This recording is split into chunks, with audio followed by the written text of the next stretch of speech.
Ada yang sama nggak sih? Belakangan ini aku tuh sering banget lihat di FYP mbak-mbak Filipina yang makan makanan namanya tuh kwek-kwek. Karena liatnya bikin ngiler banget, akhirnya aku mutusin buat bikin sendiri di rumah. Tenang aja, ini tuh cara buatnya nggak susah kok. Pertama kita rebus dulu telur puyuh sampai matang, setelah itu kita kupasin semua kulitnya. Kalau udah lanjut kita balurkan telurnya ke tepung kering. Ini penting banget supaya nanti adonan basahnya tuh nggak lepas waktu digoreng. Oke, sekarang kita lanjut bikin adonan basahnya. Kalian tinggal campurin aja semua bahan yang udah aku tulis. Setelah itu kita aduk hingga tercampur rata. Nah, karena makanan ini tuh identik sama warna oranye yang gonjreng, jadi di sini aku kasih pewarna oranye agak banyak dikit. Kalau udah kita tinggal masukin telur yang udah dibalur tepung kering tadi. Make sure semua bagian telur tertutup sama adonan basahnya. Kalau udah, lanjut kita goreng adonan telurnya satu persatu seperti ini sampai dia matang dan golden brown. Oke, karena kwek-kwek ini tuh dimakan pakai saus, jadi sekarang kita akan bikin sausnya dulu. Pertama kita larutin dulu semua bahan yang udah aku tulis di layar. Setelah itu kita akan lanjut tumis bawang merah, bawang putih, dan cabai rawit yang udah dicincang. Nah, kalau udah wangi, tinggal masukin aja larutan sausnya tadi. Nah, ini kita tinggal masak aja sampai teksturnya itu jadi agak mengental seperti ini. Oke, lanjut. Sekarang kita plating dulu. Kalian tinggal tuangin aja sausnya ke atas telurnya seperti ini. Dan ini udah siap disajikan. Seriusan deh, ini tuh rasanya beneran enak banget. Makan telur gorengnya aja itu tuh udah enak banget. Apalagi ditambahin sausnya. Jadi sausnya itu perpaduan antara rasa asam, manis, pedes, dan ada hint smoky dari bawang gorengnya. Udah deh, daripada kalian penasaran, mending langsung aja recook di rumah. Karena cara buatnya juga gampang banget.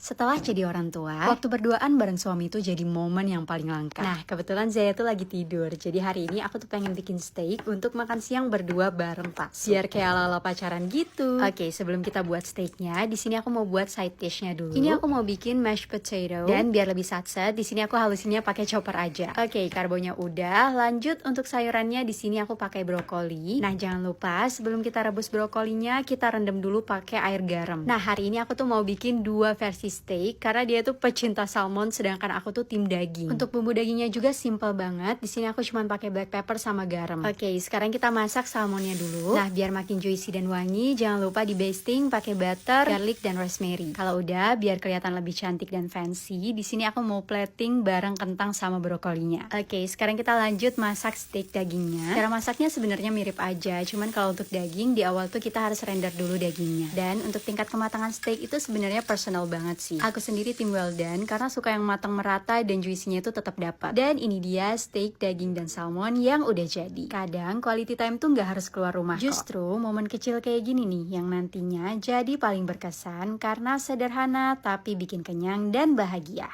Kalau ditanya menu seafood apa yang paling gak pernah bikin bosan walaupun dimasak berkali-kali, udah pasti aku bakal jawab udang. Soalnya menurut aku udang tuh bakal enak walaupun dimasak jenis apapun. Nah, karena kebetulan di rumah aku tuh lagi ada udang, jadi hari ini aku tuh pengen bikin gulai udang. Pertama kita bikin dulu bumbu halusnya. Untuk bahan-bahannya kalian bisa ikutin semua bahan yang udah aku tulis di layar. Kalau udah, lanjut panasin pan. Setelah itu kita akan tumis bumbunya sampai matang dan wangi. Jangan lupa juga tambahin serai, lengkuas, daun salam, dan daun jeruk. Dan kalau bumbunya udah matang seperti ini, kita bisa lanjut tambahkan santan instan dan air secukupnya. Nah, ini kita tinggal aduk terus sampai mendidih. Kalau udah, lanjut kita seasoning menggunakan gula, penyedap, dan air asam jawa. Jangan lupa koreksi rasa. Kalau udah pas, terakhir kita tinggal masukin aja udang yang udah dicuci bersih. Nah, ini kita tinggal masak aja sampai udangnya matang dan airnya agak menyusut seperti ini. Kalau udah, kalian bisa langsung aja sajiin bareng nasi hangat. Asli, ngedit ini tuh bikin aku ngiler lagi. Karena rasanya beneran seenak itu. Jadi udangnya tuh juicy, bumbu karinya juga medok dan meresap ke si udangnya. Pokoknya buat kalian pecinta kari dan hari ini ayo temenin aku bikin menu buka puasa lagi. Untuk menu hari ini aku tuh mau bikin ayam goreng rempah. Oke, pertama di sini kita akan siapin bumbu halusnya dulu. Kalian tinggal ikutin aja semua bahan yang udah aku tulis di layar. Lanjut, sekarang kita siapin daging ayam. Di sini aku pakai 6 potong paha ayam. Setelah itu kita siramin aja bumbu yang tadi udah dihaluskan. Tambahin tepung maizena, tapioka, dan tepung terigu. Jangan lupa juga di seasoning pakai garam, lada, dan penyedap rasa. Nah, ini kalau udah diaduk rata, kita akan diamkan selama kurang lebih 1 jam. Dan sekarang kita lanjut siapin pan, panasin minyaknya, dan kita akan goreng ayamnya satu persatu. Nah, gorengnya itu wajib di api sedang supaya ayamnya itu nggak gosong dan bisa matang sampai ke dalam. Nah, kalau warnanya udah cantik gini, bisa langsung diangkat dan ditiriskan. And finally, ini dia ayam goreng rempah kita hari ini yang udah jadi. Pokoknya udah deh, kalau masak ini dijamin nasi di rumah itu bakal boros dan cepat habis karena bakal nambah terus. Apalagi makannya itu bareng sambal bawang. Wah, ini sih udah perfect combo banget ya. Nah, buat kalian yang udah bosan makan ayam goreng yang gitu-gitu aja, cobain deh. Ayam goreng rempah ini dijamin pasti bakal ketagihan. Jadi cus, buruan recook di rumah.